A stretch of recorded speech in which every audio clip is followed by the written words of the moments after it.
नमस्कार साथियों, प्रवक्ता कृषि 2011 के पार्ट 9 में आज हम कुछ प्रश्नों को हल करेंगे। प्रश्न नंबर 61 है, यदि फार्म क्रियाओं को करने के लिए निश्चित अवधि के लिए श्रम किराए पे लिया जाता है तो उसके लिए क्या बोलते हैं? कैजुअल लेबर या आकस्मिक मजदूर कहा जाता है। अतः ऑप्शन सी सही है। प्रश्न नंबर 62 मजदूरी पुरस्कार है, तो मजदूरी जो है वह लेबर का पुरस्कार है, जबकि लैंड यानी भूमि से हमें क्या प्राप्त होता है? लगान, और कैपिटल से ब्याज प्राप्त होता है। प्रश्न number 63 base theory of profit was proposed by, तो साथियों इसमें से एक भी उत्तर आपका सही नहीं है, क्योंकि जो बेस थ्योरी था वह टोंकिंग यानी टॉसिंग के द्वारा दिया गया था, जबकि इसमें ऑप्शन दिया नहीं गया है। जबकि एफ ए वाकर के द्वारा लाभ का किराया सिद्धांत दिया गया था और जेवी क्लार्क के द्वारा लाभ का गतिशील सिद्धांत और फ्रांक नाइट के द्वारा लाभ का जोखिम सिद्धांत दिया गया था। प्रश्न नंबर 64 प्राथमिक कृषि सहकारी समितियां उपलब्ध कराती हैं। उत्तर सही है साथियों, ये दोनों तरह के लोन को उपलब्ध कराती हैं। ये जो है जिला स्तर पर होती हैं, जबकि जो लॉन्ग टर्म लोन जो उपलब्ध कराती हैं वह होती हैं केंद्रीय भूमि विकास बैंक, जो राज्य स्तर पर होती हैं। प्रश्न नंबर 65 सहकारी समिति अधिनियम पास होने का वर्ष है। उत्तर सही है साथियों 1904, ऑप्शन ए। सहकारी आंदोलन के जनक भारत में किनको कहा जाता है? एफ निकोसन को कहा जाता है। प्रश्न नंबर 66 धान की पौध मिट्टी रहित माध्यम में उगाने की विधि को क्या कहा जाता है? डेपोक विधि कहा जाता है। इसकी उत्पत्ति फिलीपींस से हुई थी।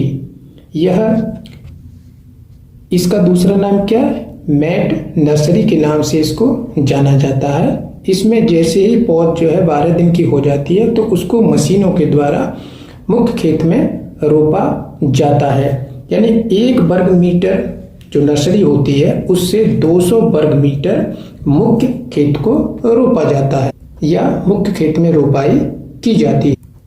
प्रश्न नंबर 67 उपास 120 प्रजाति है। ये अरहर की प्रजाति है साथियों, और इसकी और भी प्रजाति हैं जैसे प्रभात और ICPH 8। यह इक्रिसेट हैदराबाद से निकली थी। प्रश्न नंबर 68 भारत में किस फसल का सर्वाधिक क्षेत्र तथा उत्पादन है? और उत्तर सही है साथियों इसमें धान का भारत में क्षेत्रफल भी अधिक है और उत्पादन भी अधिक है। प्रश्न नंबर 69 कौन सा वानस्पतिक तेल हृदय रोगी के लिए अच्छा होता है? उत्तर सही है साथियों इसमें सूरजमुखी, जबकि जो कुसुम होता है जिसको सनफ्लावर बोला जाता है वह तेल इससे भी अच्छा होता है। टाइप 28, टाइप 64 तथा चंद्रा ये किसकी किस्म है? ये ग्राउंडनट मूंगफली की किस्म है। इसमें जो ये हृदयों के लिए यानी जो हृदय रोगी होते हैं उनके लिए तेल इसलिए अच्छा माना जाता है क्योंकि इसमें अनसैचुरेटेड फैटी एसिड की मात्रा 64% सूरजमुखी में होती है तथा कुसुम में 78% होती है। साथ ही इसमें क्या होता है मूंगफली में कि अगर इसका भंडारण अधिक नमी पे कर दिया जाए तो इसमें क्या होता है, जो एस्परजिलस फ्लेवस नाम का कवक होता है जिसके कारण उसमें कड़वापन यानी अफ्लाटॉक्सिन विकसित हो जाता है।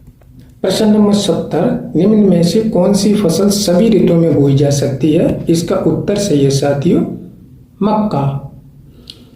STT स्पेस ट्रांसप्लांटिंग टेक्निक ये किससे संबंधित है साथियों? ये आपकी शुगर केन से संबंधित है। इसमें 1 हेक्टेयर की रोपाई करने के लिए नर्सरी में हम 1800 सेट यानी टुकड़े लगाते हैं जो सिंगल बड के होती हैं, और जैसे ये पौध जो है 45 से 60 दिन की हो जाती है इसको मुख्य खेत में रोप दिया जाता है। STT यह तकनीकी जो है IISL लखनऊ के द्वारा निकाली गई थी। और जो डे न्यूट्रल प्लांट होते हैं और कौन से हैं, जैसे कि सूरजमुखी, बकवीट इत्यादि हैं। अब थोड़ा इसमें देखते हैं साथियों कि जो मसूर होती है इसकी बीज दर कितनी होती है? इसकी जो बीज दर होती है 30 से 40 किलोग्राम होती है, जबकि मूंगफली की बीज दर जो होती है फैलने वाली किस्मों की कम होती है यानी 80 से लेके 100 किलोग्राम, और गुच्छे वाली जो किस्म होती है उनकी बीज दर कितनी होती है 100 से 120 किलोग्राम प्रति हेक्टेयर। इस वीडियो में इतना ही साथियों, धन्यवाद।